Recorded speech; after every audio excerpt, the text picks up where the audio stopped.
এই পৃথিবী স্বার্থপর, স্বার্থপর এই দুনিয়া। কেউ কাউরে মনে রাখে না, কেউ কাউরে মনে রাখে না, কেউ কাউরে মনে রাখে না।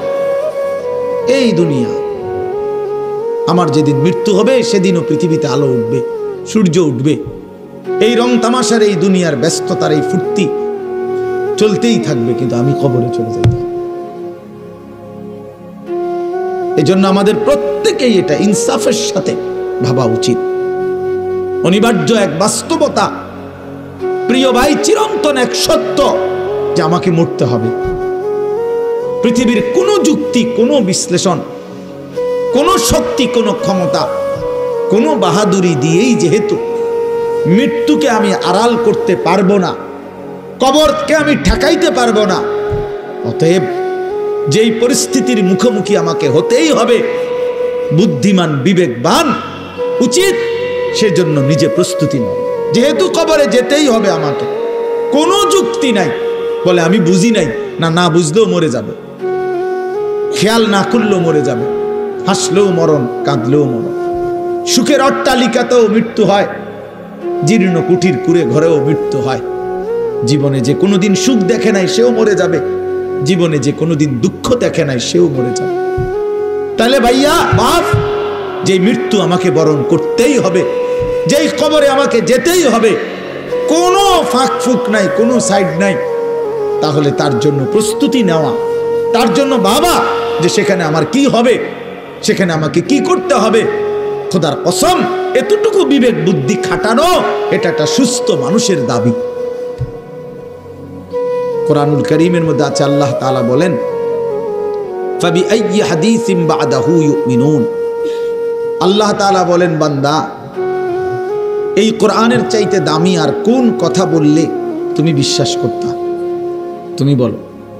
আল্লাহ নিজে জানতে চাচ্ছে আমাদের কাছে। ফাবিআইয়ি হাদিস, 23টা বছর আমি আল্লাহ কোরআন নাজিল করলাম, সর্বশ্রেষ্ঠ ফেরেশতাকে দিয়ে নাজিল করলাম, জিবরাইল, সর্বশ্রেষ্ঠ রাসূলের কাছে নাজিল করলাম, 23 বছর নাজিল করলাম, 30 পারা কোরআন নাজিল করলাম। আল্লাহ তাআলা জানতে চাচ্ছে আমাদের কাছে, বান্দা বলো না, এরপরে এর চাইতে দামি আর কোন কথা বললে তুমি ঈমান আনতা, বিশ্বাস করতা, মেনে নিতা? তুমি বলো, তুমি বলো। এজন্য কোরআনুল কারীমের প্রতি আন্তরিক হওয়া, আল্লাহর কথার প্রতি সর্বোচ্চ মনোযোগী হওয়া, এটা আল্লাহর আদেশ, কোরআন শরীফের আদেশ এটা। ওয়া ইদা কুরিআল কুরআনু ফাসতামিউ লাহু ওয়া আনসিতু লাআল্লাকুম তুরহামুন। আল্লাহ তাআলা কোরআনে বলছে, যখন কোরআন পড়া হয় তখন তোমরা ফাসতামিউ লাহু, মনোযোগ দিয়ে শোনো, এবং ওয়া আনসিতু, চুপ থাকো, লাআল্লাকুম তুরহামুন, অবশ্যই তোমাদের উপরে রহমত বর্ষিত হবে। তাইলে দোস্ত এটা জরুরি, একজনই শুনুক, আমার কোনো অসুবিধা নাই, কিন্তু মনোযোগ দিয়ে শুনুক। গাফেল কোনোদিন লাভবান হয় না। এ খামখেয়ালি করতেছে, কেন হাসে, কেন কাঁদে। এখন মনে করেন রাত 11টা বাজে, এখন এত রাত্রে বুট খাওয়ার কি যুক্তিকতা? না কথার কথা, ইনসাফ করে বলেন ভাইয়া, মস্কারি করো না, ভাবতে শেখো। একটা বিবেক কি বলে? রাত 11টা বাজে, এটা কি যৌক্তিকতা হইতে পারে? আল্লাহর কথার প্রতি খামখেয়ালি, এই অপদার্থই থেকে যায়। এই জীবনেও কোনোদিন জিন্দেগি সুন্দর হয় না, গাফেলের জীবন কখনোই সুন্দর হয় না। এই খামখেয়ালি আর কি, অবহেলা। কোরআন শরীফে আছে, আল্লাহ তাআলা স্পষ্ট বলছেন, যত লোক জাহান্নামী হবে, সমস্ত জাহান্নামী ব্যক্তির একত্রিত পরিচয় আল্লাহ বলছেন, উলাইকা হুমুল গাফিলুন, এরা মূলত গাফেল। এজন্য ভাইয়া বুট বাদামও খাইও না। আমার কথা হলো, অল্প সময় দিল দিয়ে, আন্তরিকতা নিয়ে, নিজের ভালো, নিজের কল্যাণের জন্য আল্লাহর কথা শুনলে বরকত হবে, আল্লাহর কথা শুনলে বরকত হবে। লাআল্লাকুম তুরহামুন, আল্লাহ বলছে, মনোযোগ দিলে, চুপ থাকলে আমি আল্লাহ তোমাদের উপরে রহমত বর্ষণ করব, রহমত বর্ষণ করব। কোরআন শরীফে আছে স্পষ্ট, ওমান আযলামু মিম্মান যুক্কিরা বিআয়াতি রাব্বিহি সুম্মা আ'রাযা আনহা। তার চাইতে বড় জালেম পাপী আর কেউ হইতে পারে না, যার সামনে আল্লাহর কোরআন তিলাওয়াত করা হয় অথচ সে তার থেকে বিমুখ, অমনোযোগী। খোদার কসম আল্লাহ বলছে সে সবচেয়ে বড় জালেম। ইন্না মিনাল মুজরিমিনা মুনতাকিমুন, আল্লাহ বলেন এমন পাপী, এমন নাফরমান থেকে আমি নিজে প্রতিশোধ নেব, প্রতিশোধ নেব। তার মানে জীবনভর আল্লাহ তাআলা এটা ওয়াদা দিয়ে রাখছে, আমার কথার প্রতি অবজ্ঞা করলা, তোমার প্রতিশোধ আমি নেব, তোমার বরবাদি তুমি দেখবা নিশ্চয়। এই জন্য আমরা আন্তরিক হওয়া চাই আল্লাহর কথার প্রতি। কোরআনুল কারীমের মধ্যে আছে তাকশাইরু মিনহু জুলুদুল্লাযীনা ইয়াখশাউনা রাব্বাহুম। আল্লাহ পাক নিজে বলছে কোরআনুল কারীমের বৈশিষ্ট্য, কোরআন যখন মুমিন শুনবে তো যাদের কলিজার ভিতরে আল্লাহর ভয় আছে তাদের শরীরের চামড়া পশম সহ দাঁড়িয়ে যাবে, শিহরে উঠবে শরীর, সারা দেহের চামড়া নড়ে উঠবে। আল্লাহর কোরআনের বৈশিষ্ট্য এটা। হাদিসের মধ্যে আছে আল্লাহর নবী সাল্লাল্লাহু আলাইহি সাল্লাম হযরত আব্দুল্লাহ ইবনে মাসউদ বলছেন, আমি নবীজির সামনে কোরআন পড়ে শুনাইলাম, নবীজিকে শুনাইছেন উনি।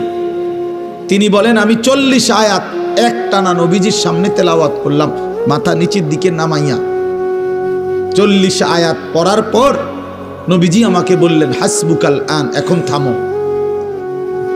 এক বুজুর্গকে আমরা কিতাবে পড়ছি কিমাতুজ জামান ইনদাল উলামা, একটা প্রসিদ্ধ আরবি কিতাব আছে ওলামায়ে কেরামের নিকট সময়ের মূল্য। ওই বইতে আছে এক বুজুর্গকে এক ব্যক্তি আইসা বলছে হযরত আপনার সাথে আমি একটু কথা বলতে চাচ্ছি। হযরত বললেন কোনো দ্বীনি মাসআলা? বললেন না, এমনিই একটু কথা বলবো। উনি বলছেন তাহলে তুমি সূর্যকে যেটুকু সময় তুমি কথা বলবো ওইটুকুর জন্য থামায় রাখো।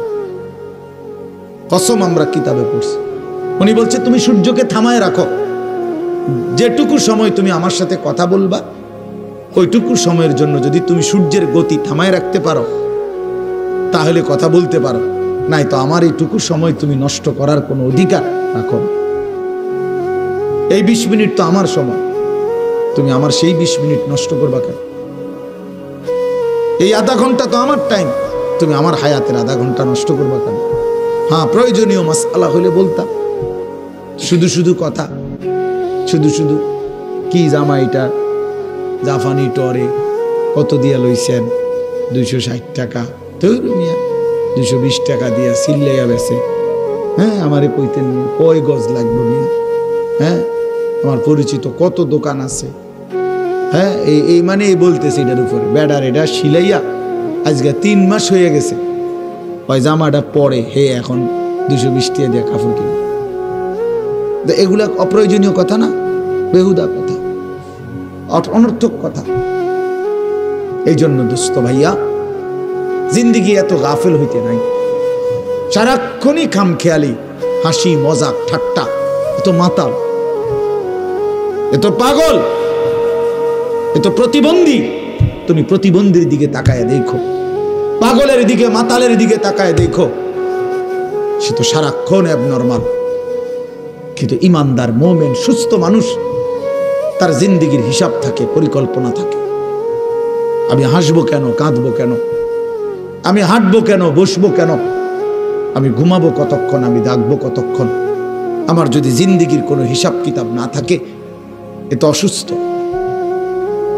এ তো পাগল মাতাল ভাইয়া। জিন্দিগি যার কোনো লক্ষ্য উদ্দেশ্য নাই, টার্গেট নাই, গন্তব্য নাই, কোত্থেকে আসলাম, কেন আসলাম, কে আমারে বানাইলেন, কেন বানাইলেন। আহা, এটা কি কোনো জিন্দিগি ভাইয়া? বলো ছেলেরা, রাতের বাজে 3টা তুমি ঘুমাও না, দিনের বাজে 10টা তুমি ওঠো না, এটা কি জিন্দিগি? রাত 3টা বাজে গেছে তুমি ঘুমাচ্ছ না কেন? সকাল 10টা বাজে গেছে তুমি উঠছো না কেন? তোমার ঘুমেরও কোনো সিস্টেম নাই, উঠারও কোনো সিস্টেম নাই। সারা রাত উলঙ্গ ছবি দেখে, নারী দেখে, জিনা ব্যভিচারের দৃশ্য দেখে নাফরমান ঘুমায় আছে, সকাল 10টা বাজে গেছে, উঠারও কোনো নাম নাই। আল্লাহর নবী সাল্লাল্লাহু আলাইহি ওয়াসাল্লাম বলছেন, খোদার কসম নবীজি বলছেন যে ফজরের নামাজ পড়ে না সে খবিস। খবিস এটা খবিস, খবিসান নফস, ওই ব্যক্তি খবিস, কাসলান, অলস। নবীজি বলছেন যাকা রাজুলুন বালা শাইতানু ফি উযুনাইহি, যে ফজরের নামাজ পড়ে না শয়তান তার দুই কানে পেশাব করে দেয়। শয়তান পেশাব করে দেয়।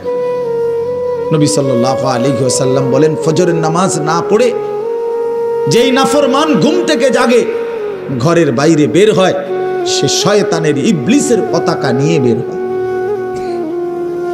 রায়াতুশ শাইতান, শয়তানের পতাকা নিয়ে বের হয়।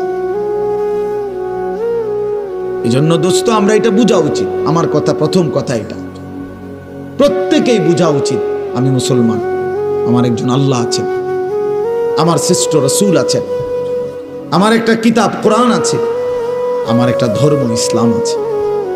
চারটি সর্বশ্রেষ্ঠ নিয়ামত আমার আছে।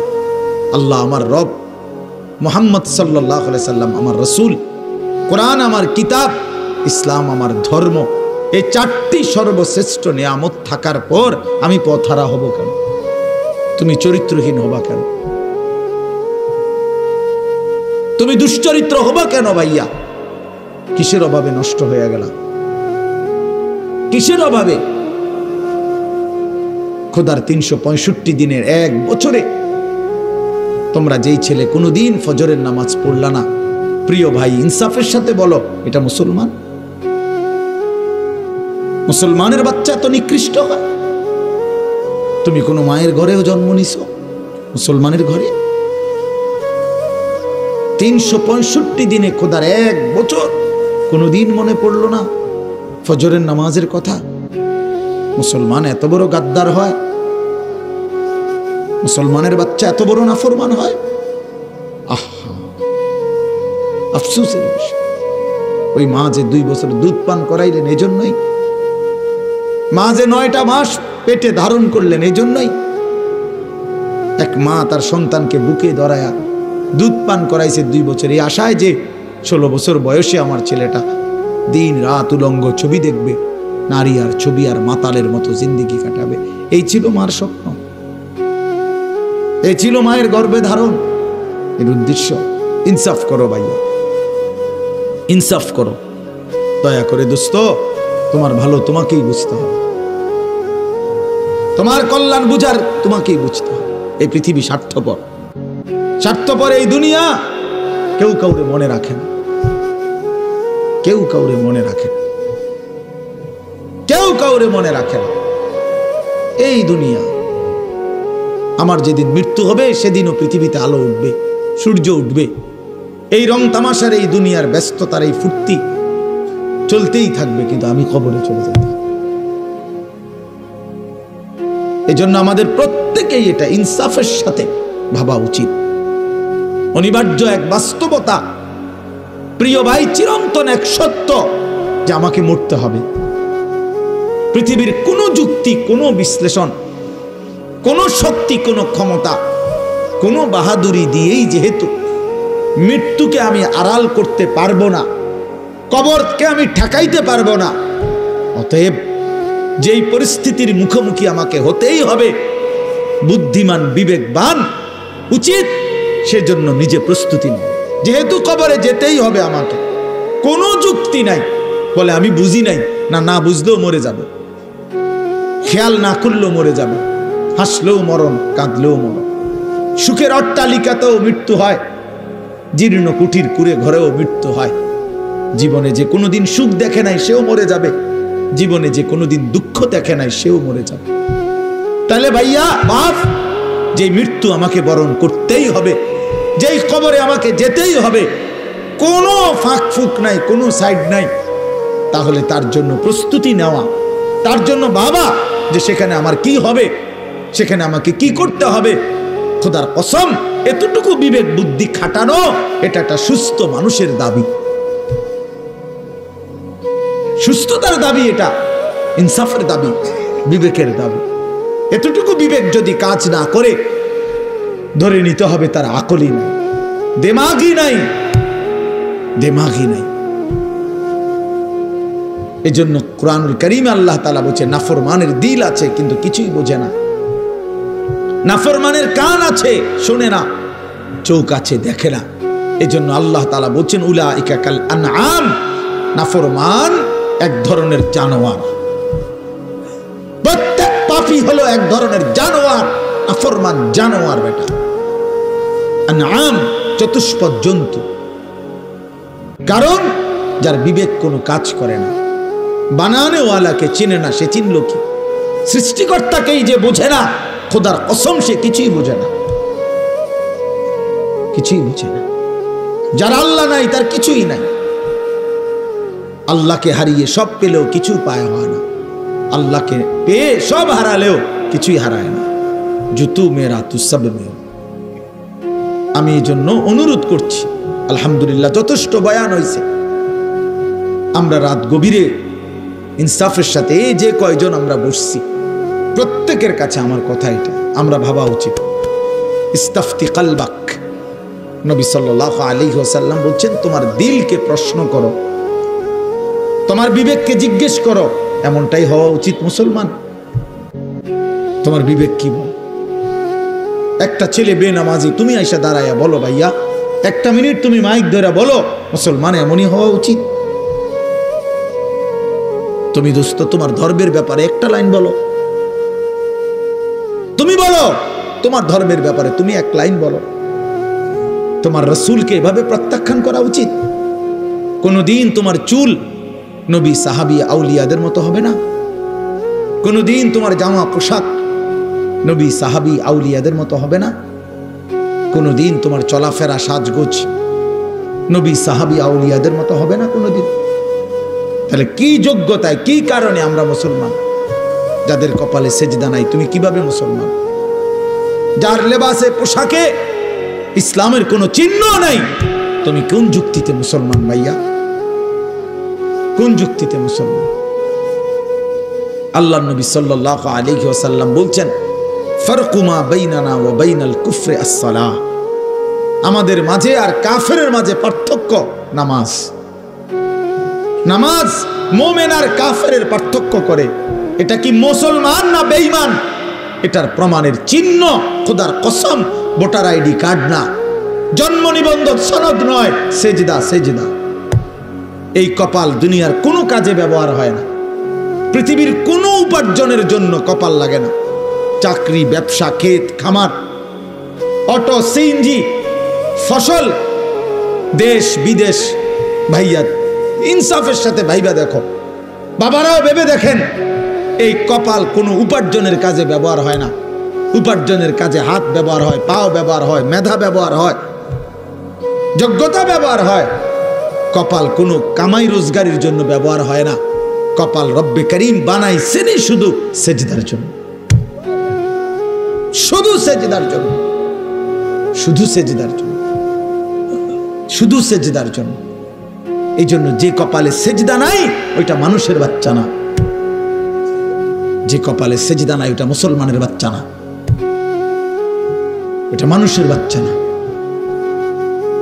যে জিন্দিগি সেজদাবিহীন জিন্দিগি, ওটা জন্তু জানোয়ারের জিন্দিগি। কোরআন শরীফে আছে, কোরআন শরীফ স্পষ্ট আছে, সূরা আরাফের মধ্যে আছে। আল্লাহ বলছেন ওয়াত্তাবা হাওয়াহু ফামাসালুহু কামাসালিল কালব। প্রিয় বন্ধু শোনো মিয়া, আল্লাহ বলছে মনের ইচ্ছা মতো যে চলে, মনের চাহিদার যে অনুসরণ করে। কেন নামাজ পড়ো না? তোমার মন চাইছে দেখে পড়ো না। কেন সারা রাত নারী দেখলা, ছবি দেখলা সারাদিন? তোমার মন চাইছে দেখে। কেন তুমি পেশাব পায়খানার পরে ঢিলা কুলুক টয়লেট পেপার পাক পবিত্র ঠিক মতো হও না? কেন? তোমার মন চাইছে দেখে। কেন তোমার জবানে একবারও তোমার মালিকের নাম উচ্চারণ হয় না? তোমার মন চাইছে, এই জন্য তুমি যা ইচ্ছা তাই করতেছ, কেউ তোমারে বাধা দিচ্ছে না। আল্লাহর কসম, আল্লাহ কোরআনে বলছে এই যে মনের ইচ্ছা মতো যে চলে, ওয়াত্তাবা হাওয়াহু, যে তার মনের চাহিদার অনুসরণ করে, ফামাসালুহু কামাসালিল কালব, আল্লাহ বলে তার উদাহরণ হলো, তার দৃষ্টান্ত হলো কুত্তার মতো, কুত্তার মতো, কুত্তার মতো, কুত্তার মতো, কুত্তার মতো। এটা ওই জিন্দিগি কুত্তার জিন্দিগি। ওই জিন্দিগি কুত্তার জিন্দিগি, যে জিন্দিগিতে তার মালিকের গোলামি নাই। জন্য মনে রাখো, যাদের কপালে ছেলেরা সেজদা নাই, তোর জিন্দিগি কুত্তার জিন্দিগি, মনে রাখিস। আমার নাম মনে রাখিস, আমি বলছি, আমার নাম আনিসুর রহমান, আমার নাম মনে রাখো। ওই জীবন কুত্তার জীবন, যে জীবনে সেজদা নাই।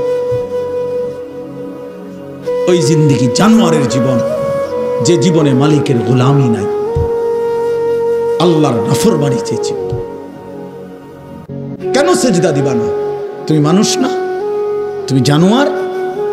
তুমি কুকুর? তুমি বিড়াল? তুমি শূকর? তুমি সেজদা দিবা না কেন? তুমি এক পবিত্র মায়ের ঘরে জন্ম নিছ, তুমি এক ইমানদারের সন্তান, তুমি কেন সেজদা দিবা না? বলুন বাপ, আপনারা যারা বাবা আছেন, আপনাদের কাছে আপনারা বুঝাপড়া করেন। মুসলমান যদি হয়ে থাকেন, বুঝাপড়া করেন নিজের ছেলের ব্যাপারে। আরে ছেলের বিদেশ পরে বেটা, ছেলের দুনিয়া পরে, ছেলের ঘর বাড়ি বিল্ডিং সোফা ফার্নিচার পরে মিয়া, আগে ছেলের সাথে বুঝাপড়া করেন। তুই যদি মুসলমানের বাচ্চা হয়ে থাকস, কেন ফজরের নামাজ পড়বি না? আমি যদি তোর বাপ হয়ে থাকি, তুই যদি আমার সন্তান হও, তাহলে ইমানদারের সন্তান কেমনে বেনামাজি হয়? ইমানদারের মেয়ে কেমনে বেপর্দা হয়? ইমানদারের স্ত্রী কেমনে বেপর্দা হয়? ইমানদারের সন্তান কেন 24 ঘন্টা আল্লাহর নাফরমানি করবে? আপনি তারে আল্লাহ চিনাইতে পারলেন না, জীবনে কি চিনাইলেন? আপনি তাকে বানানে ওয়ালা চিনাইতে পারলেন না। আহা বন্ধু, করলেনটা কি? আহারে বাপ, কি করলেন আপনি? কার জন্য সোফা বানাইলেন? কার জন্য খাট বানাইলেন? আপনার বানানো খাটে আপনার অসভ্য সন্তান সারা রাত উলঙ্গ ছবি দেখে। আপনার বানানো সোফাতে বসে আপনার স্ত্রী ছেলে মেয়ে রঙিন সিনেমায় নর্তকীর নাচ দেখে টেলিভিশনে বসে বসে। সফলতা এটা? এটা সফলতা? এটা কামিয়াবি আপনার? এটা কামিয়াবি? তো কি বুঝাইতে চাইলেন? এর দুর্বিবেক নাই বাবার? এতটুকু বিবেক হবে না? কোরআন শরীফে আছে সূরা হুদের মধ্যে, নূহ আলাইহিস সালাম ওনার বেঈমান সন্তানের জন্য যখন ডুবে যাচ্ছিল, দোয়া করছিল, ইন্না ইবনি মিন আহলি। এই শব্দটা বলছিল নূহ নবী, আল্লাহ ওই যে ছেলেটা ডুবে যাচ্ছে, এটা আমার পরিবার, আমার বংশধর, আমার সন্তান। এই কদ্দুর কথা শুধু কইছে, এর দূরে শুধু কইছে, আর কিচ্ছু বলে নাই যে আল্লাহ তারে মাফ করে দেন, তারে মুক্তি দিয়া দেন, তারে ডুবানির থেকে বাঁচায় দেন, কিচ্ছু কয় নাই। এই কথা এখানে শুধু কইছে, আল্লাহ ওই যে ছেলেটা আমার পরিবার, আমার সন্তান। মানে মনের আবেগে আর কিছু কইতেছে না। কোরআন শরীফে আছে আল্লাহ তাআলা কোরআনের আয়াত নাজিল করছে, আল্লাহ ওয়াহি নাজিল করছে, ইয়া নূহ, হে নূহ, ইন্নাহু লাইসা মিন আহলিক, সাবধান, ওটা তোমার সন্তান না। সরাসরি কোরআন শরীফ, এটা তোমার সন্তান নয়। ইন্নাহু আমালুন গায়রু সালিহ, এটা বেআমল, গায়রু সালেহ। আমলে সালেহকে কি বলে? নেক আমল বলে। তাহলে আমলে গায়রে সালেহ এটাতে কি বলে? বদ আমল। এটা আপনারা বুঝছেন না কথা? এটা সহজ কথা। আল্লাহ বলছে ও বদ আমল, ও নাফরমান, অতএব ও আপনার সন্তান না। এজন্য আমি পরিষ্কার ছেলেদেরকে বলি, বাবা তোরা যারা বেনামাজি, তুই মুসলমানের সন্তান না। মনে রাখিস বেটা, তুই লাওয়ারিস, তুই বেওয়ারিস, তোর কোনো মা নাই, তোর কোনো বাবা নাই, তোর কোনো পিতৃ পরিচয় নাই। মোবাইলের ওই নর্তকী তোর পরিচয়, মোবাইলের ওই উলঙ্গ নারী তোর পরিচয় হইতে পারে। তুই কোনো মুসলমানের বাচ্চা না, ইমানদারের সন্তান নাফরমান হয় না। মনে রাখো, দেখো নারী, দেখো আরো দেখো, 16 বছর বয়সেই এত নারী দেখে ফেললা, 18 বছর বয়সেই এত উলঙ্গ ছবি দেখে ফেললা, বাকি জিন্দেগি কি করবা? বাকি জীবনটা কি করবা? সব তো দেখেই লাইলা, সব তো দেখেই ফেললা, পৃথিবী তো বোগে করে ফেললা। এবার লাথি দিয়া ফেরেশতা জাহান্নামে ফেলানো ছাড়া আর বাকি কি? সব তো দেখেই লেলা।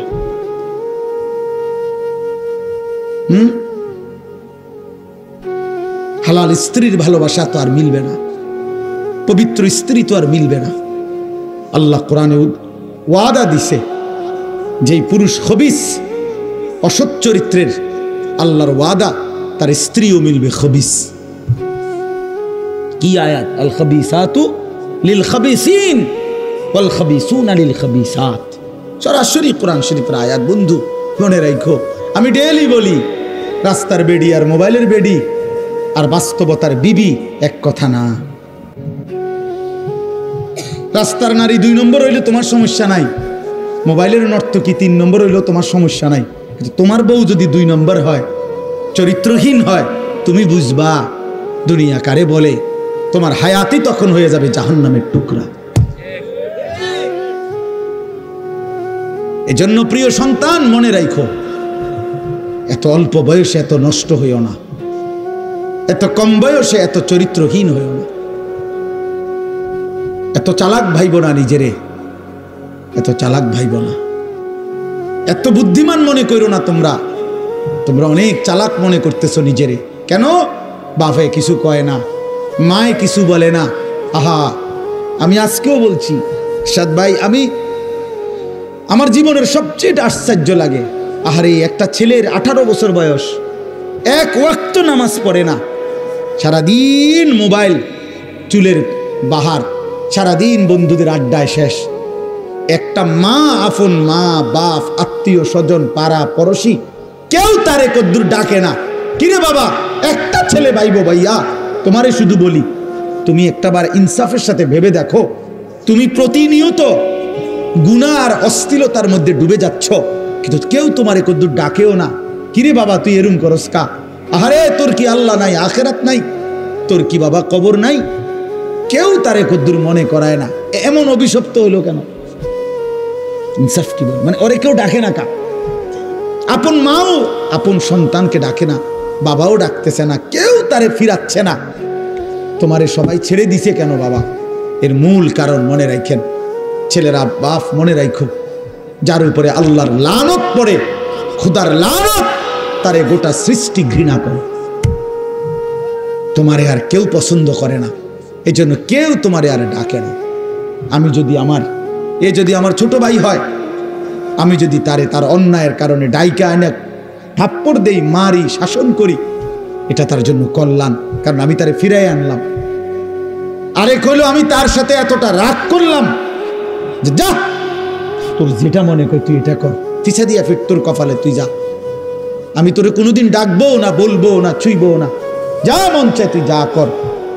তোর বাহ্যিক দৃষ্টিতে তো মনে হবে তারে মারি নাই, থাপ্পড় দেই নাই, কিন্তু তার তো অনন্তকালটা শেষ,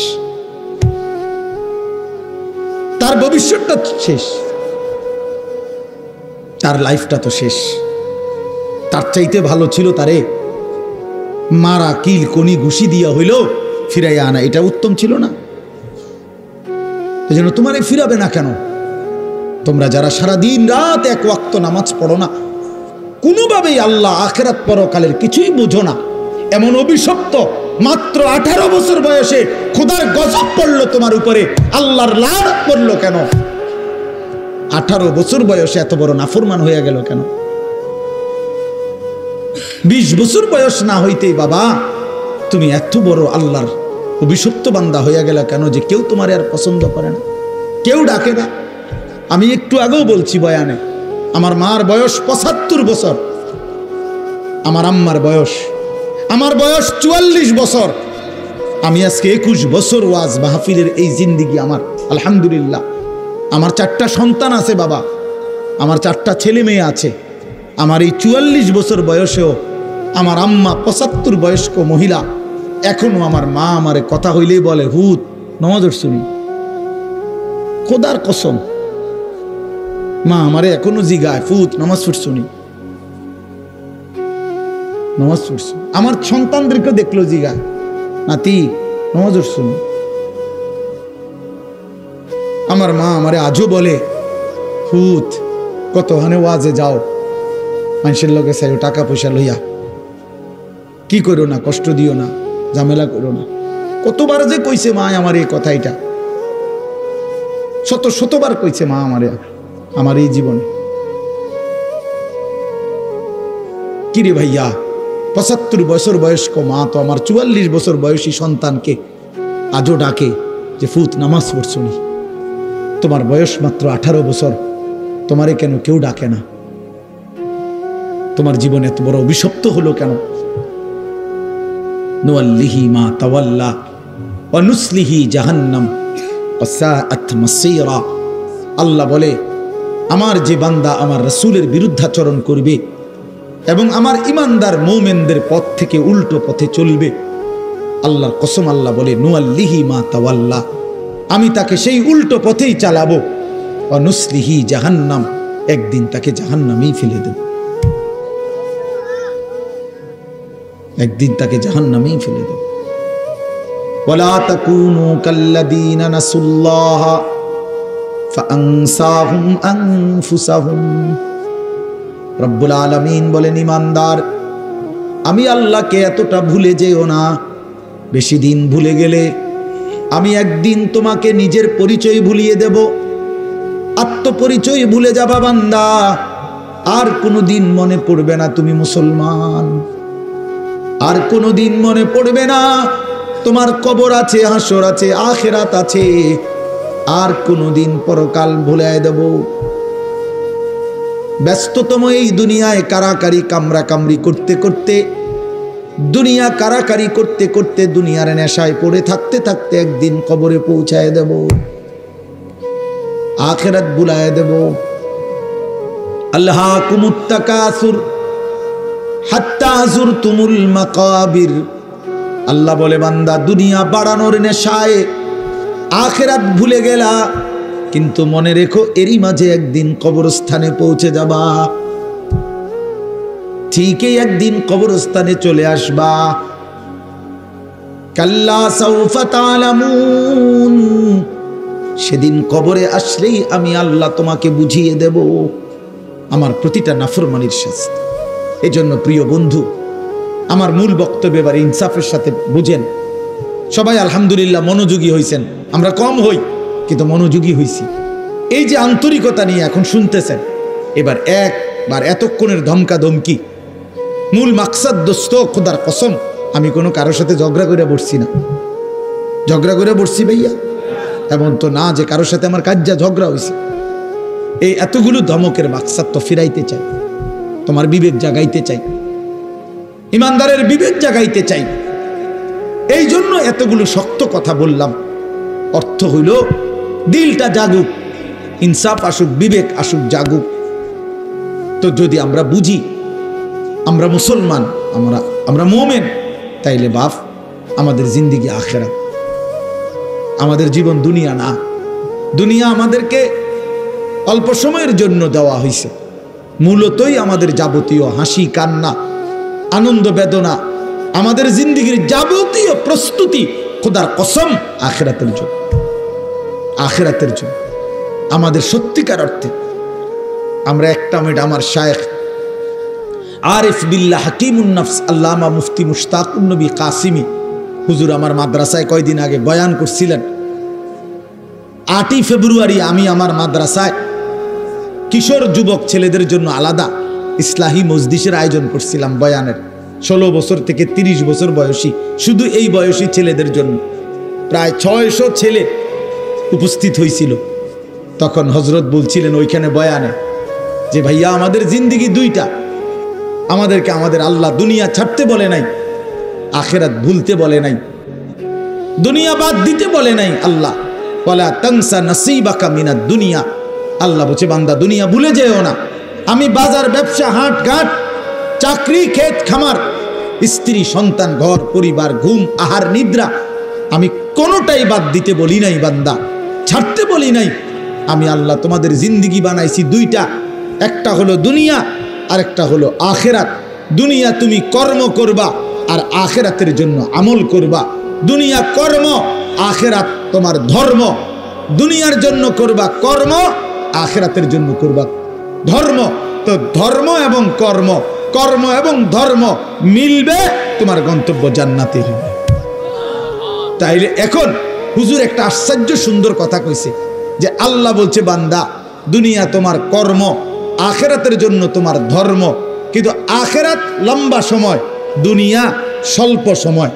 নবীজি সাল্লাল্লাহু আলাইহি সাল্লাম বলছেন একটা সাগরের মধ্যে যদি কেউ নিজের আঙ্গুল চুবায়, ভিজায়, তো আঙ্গুলের অগ্রভাগে যেটুকু পানি, এটুকুই হলো দুনিয়া, আর সাগরের বাকিটা পানি আখেরাত।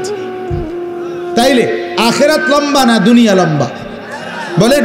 কিন্তু মজার বিষয় হলো লম্বা হলো আখেরাত, স্বল্প হলো দুনিয়া।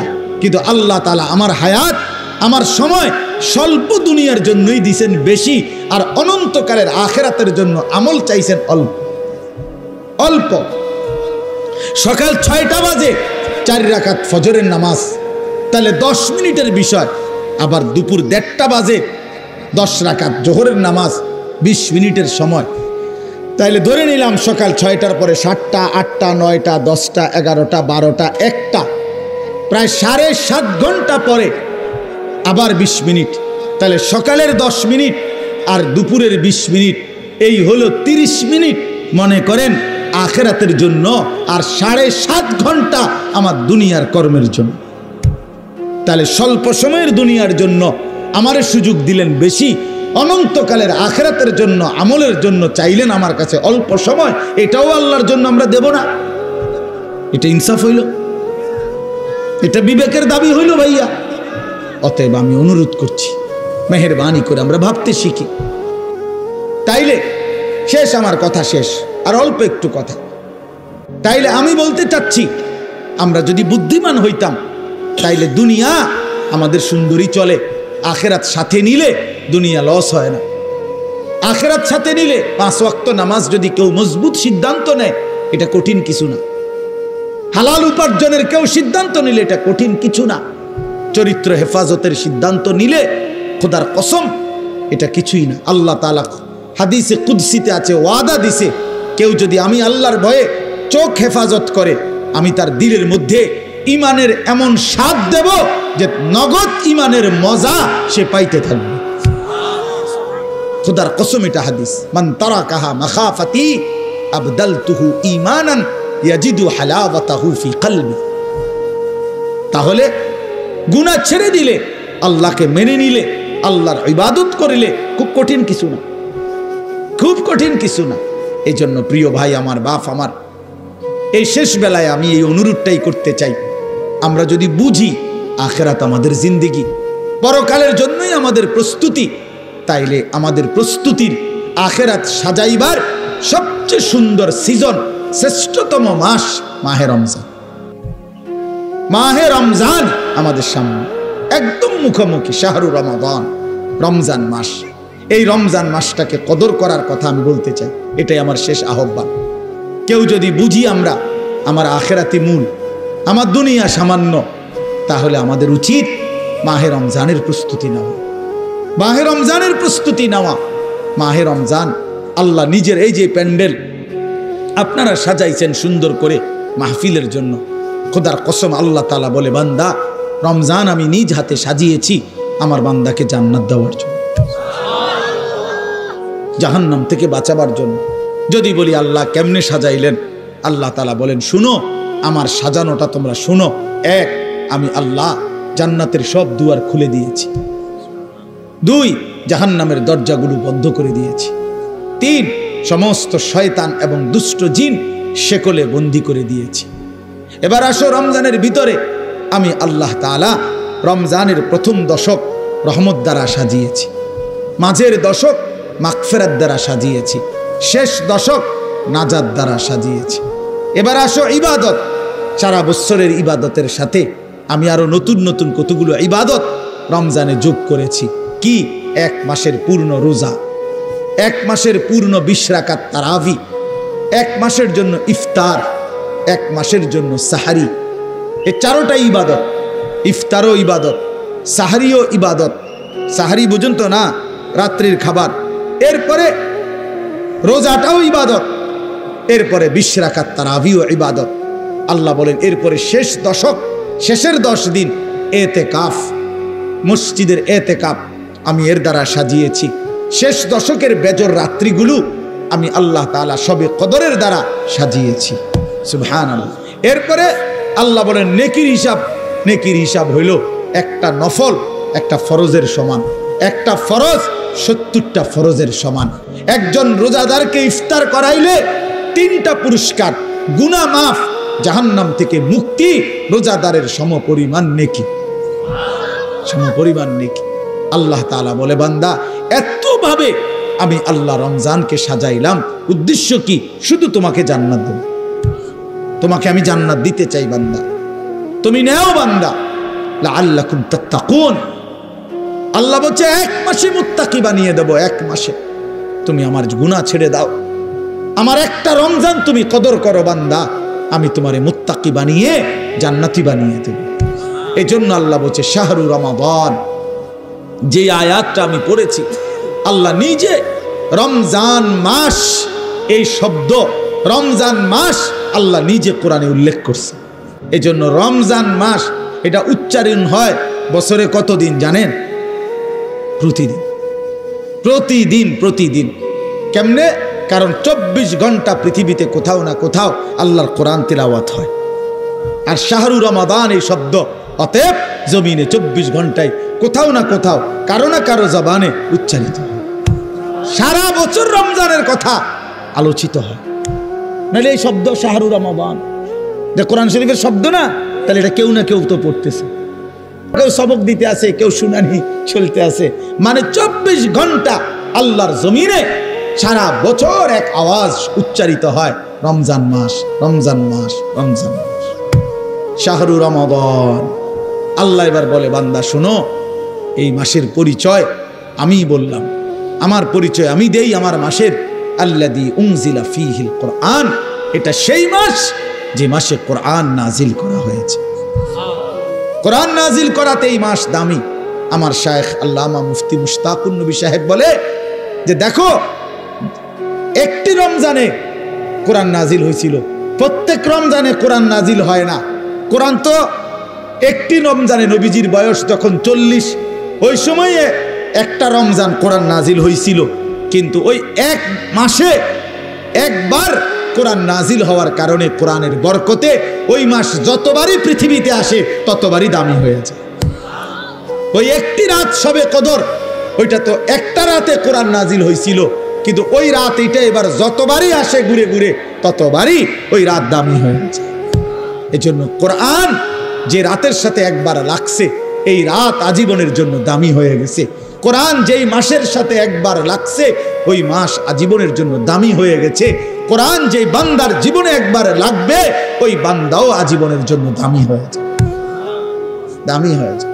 হুদাল লিন্নাস ওয়া বাইয়িনাতিম মিনাল হুদা ওয়াল ফুরকান। আল্লাহ বলেন আমার কোরআনের 3টা বৈশিষ্ট্য, একটা হলো সারা পৃথিবীর মানুষের জন্য হেদায়েত, 2 নাম্বার হলো কোরআনের সমস্ত হেদায়েতের বাণী স্পষ্ট, কোনো অগোছালো, কোনো লুকোচুরি, কোনো সংক্ষিপ্ত অপূর্ণাঙ্গ কোনো কথা নাই, সব স্পষ্ট। আর 3 নাম্বার হলো কোরআনই হচ্ছে একমাত্র সত্য মিথ্যা, ন্যায় অন্যায়, জায়েজ না জায়েজ, হালাল হারাম, বৈধ অবৈধ, উচিত অনুচিতের মাপকাঠি। ফুরকান, ফুরকান। এই জন্য এই তোমরা যারা স্কুলে পড়ো, কলেজে পড়ো ভাইয়া, ইউনিভার্সিটিতে পড়ো, কোনো আপত্তি নাই, তবে এইটা মনে রাখো বন্ধু, কোরআনুল কারীমের জ্ঞান যে অর্জন করতে পারে নাই, কোরআন যে ধরতে পারে নাই, কোরআন যে ছুঁইতে পারে নাই, তুমি ন্যায় অন্যায় চিনো নাই, সত্য মিথ্যা তোমার কাছে স্পষ্ট না। খোদার কসম, পৃথিবীর আর কোনো বই, আমি চ্যালেঞ্জ করলাম এখানে এখন, পৃথিবীর আর কোনো বই দিয়ে, পৃথিবীর আর কোনো গ্রন্থ দিয়ে সত্য মিথ্যা, ন্যায় অন্যায়, জায়েজ না জায়েজ, হালাল হারাম, বৈধ অবৈধ, উচিত অনুচিত নির্ধারণ করা যায় না। না, বাংলা বই দিয়ে হবে না, এটা অঙ্ক বই দিয়ে হবে না, ইংরেজি বই দিয়ে হবে না, একমাত্র আল্লাহর কোরআন।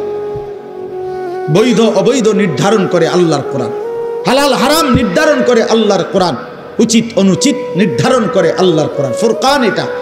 এজন্য কোরআন বঞ্চিত, সে সত্য মিথ্যা, আলো অন্ধকার থেকে বঞ্চিত, বঞ্চিত। লোক দেখানো যা মন চায়, অমুক ভদ্রলোকে কইছে এটা সুন্দর, এই তো কয় সুন্দর, ইয়াহুদির বাচ্চা কইছে এটা চমৎকার, হেও কয়টা চমৎকার।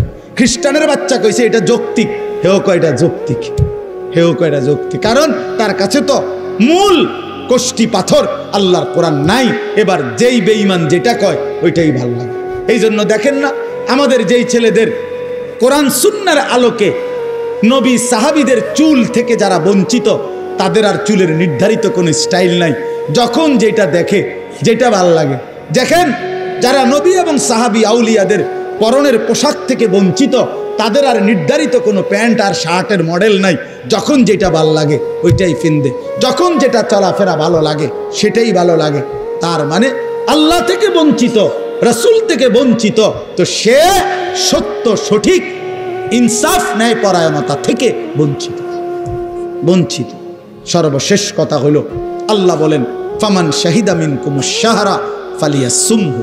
অতএব আমার বান্দা, তোমাদের যারাই রমজান মাসে আসবা, পৌঁছবা, তোমরা রোজা রাইখো, আমার হুকুম মাইনো। আল্লাহ বলেন, আল্লাহ যেন মহব্বত করে বলছে, বান্দা রোজা রাইখো, বান্দা আমি তোমারে মুত্তাকি বানাবো, আমি তোমারে জান্নাতি বানাবো, আমি তোমারে জান্নাতি বানাবো। এই জন্য দোস্ত, এই শেষ বেলায় আমার এই শেষ কথা এটাই, আমাদের সামনে মাহে রমজান। তোমরা যারা কিশোর নওজোয়ান আছো বাপ, তোমাদের কাছে অনুরোধ, রমজানকে মনে করে সামনে রেখে তোমরা তোমাদের জিন্দেগি বদলাও। এই জীবন এভাবে চললে হবে না ভাইয়া, তুমি সুখ পাইবা না। কোনো বেঈমান দুনিয়াতে ইজ্জত পায় না, আখেরাতে তো কিছুই নেই। কোনো সুদখোরকে কেউ সম্মান করে না, কোনো চরিত্রহীন লম্পটকে কেউ সম্মান করে না ভাইয়া, কেউ রে না। মানুষ মন্দকে মন্দই বলে, মানুষ উত্তমকে উত্তমই বলে। কোনো লম্পট চরিত্রহীন, কোনো মদখোর গাঁজাখোরকে কেউ জোনায়েদ বাগদাদি বলে না, কেউ বাইজিদ বুস্তামি বলে না, বাটফারকে বাটফারই বলে, নেককারকে নেককারই বলে। মানুষ আলোকে আলো বলে, অন্ধকারকে অন্ধকার বলে। এখন যে কোনো মানুষকে জিজ্ঞাসা করলে সে বলবে অন্ধকার। দিনের আলোকে দিনের আলোই বলে। এজন্য সাদাকে মানুষ সাদাই বলে, কালোকে মানুষ কালোই বলে। তার মানে আমরা আরবিতে পড়ছি অফিকা উয়ুবুন ওয়ালিন্নাসে আয়ুনুন, তোমারও দোষ আছে, মানুষেরও চোখ আছে। আরবি প্রবাদ। তার মানে তুমি ভাইবো না তুমি বুদ্ধিমান, বাকিরা বোকা না। সবাই ভাতে খায়, তুমি কেবল ভাত খাও, বাকিরা সবাই সিরা খায়। বিষয়টা এমন না, সবাই ভাতেই খায়, কাজে বুঝবে না কেন, বুঝবে না কেন?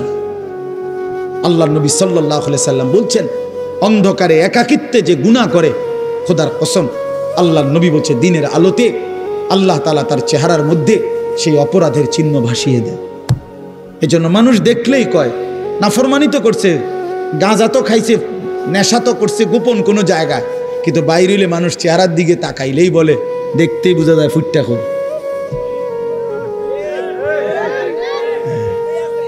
ফুটটা খোর, বাবা খোর, ডাল খোর। হ্যাঁ, বুঝেন নাই? চেহারা দেখলেই বোঝা যায়। আমি তো এই জন্য অনেক সময় বলি যে অনেক ছেলে আছো তোমরা, তোমাকে সমবয়সী বন্ধু, তোমার চুল এবং তোমার স্টাইল দেখে কয় দোস্ত তোরে সেরকম লাগে। তা আমি বলি যে তুমি একটাবার জিঙ্গাইলা না দোস্ত, সেরকম তো লাগে বুঝলাম, সে এটা কেডা? সে কে? যার মতো লাগে সে কে? তুমি তো আমার একটা কারো না কারো মতোই কইতে চাইছো যে সেরকম লাগে, তো সেরকমটা কে? সে কে? তাইলে দেখবা সে কইব দোস্ত তোমারে ফুট্টাখোর বাবাখোরের মতো লাগে, তোমারে ডাইলখোর নেশাখোরের মতো লাগে, ইয়াবাখোর লম্পটের মতো লাগে বেটা। এই জন্য দুশ্চরিত্রকে কেউ ইজ্জত করে না, বেহায়া নারীকে কেউ সম্মান করে না। কোনো বেপর্দা নারীকে দেখে রাস্তার কোনো লম্পট, কোনো বখাটে দুশ্চরিত্র মানুষ যারা নারীকে দেখে, বেহায়া বেপর্দা নারীকে, তাকে নিয়ে কেউ রাবেয়া বসরির কল্পনা করে না, রাবেয়া বসরির কল্পনা করে না, তাকে নিয়ে অসভ্য কল্পনাই করে, উলঙ্গ কল্পনাই করে। এই জন্য ভাইয়া নিজের কদর করো, এটা উপলব্ধির বিষয়, এটা উপলব্ধির বিষয়। আল্লাহ আমাদেরকে বুঝ দান করেন। আল্লাহ তাআলা আজকের এই মাহফিল ভরপুর কবুল করে নেন। যাদের ভালোবাসায়, যাদের আয়োজনে, যাদের আন্তরিক প্রচেষ্টায় মাহফিল হয়েছে, আল্লাহ তাআলা সকলকে উত্তম বিনিময় দান করেন।